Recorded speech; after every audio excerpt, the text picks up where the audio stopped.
A bunch of the brand new HTs that have come out on the market have scramble mode.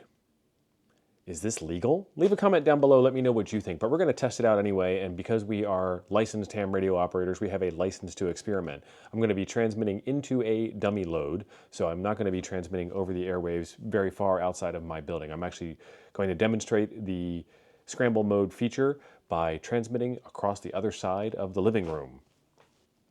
Because, you know, science.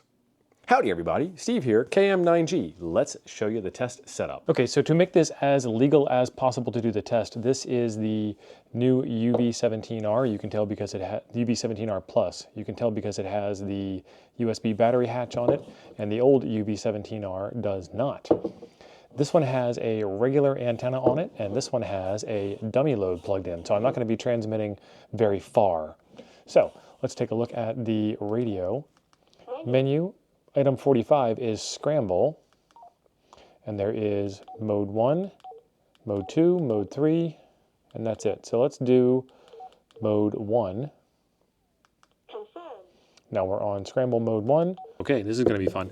We've got to change rooms in order to record this properly, but y'all knew that.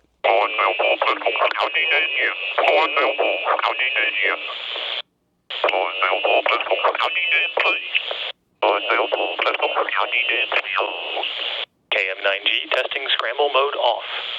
All right, folks, don't try this stuff at home. I'm what you'd call an amateur.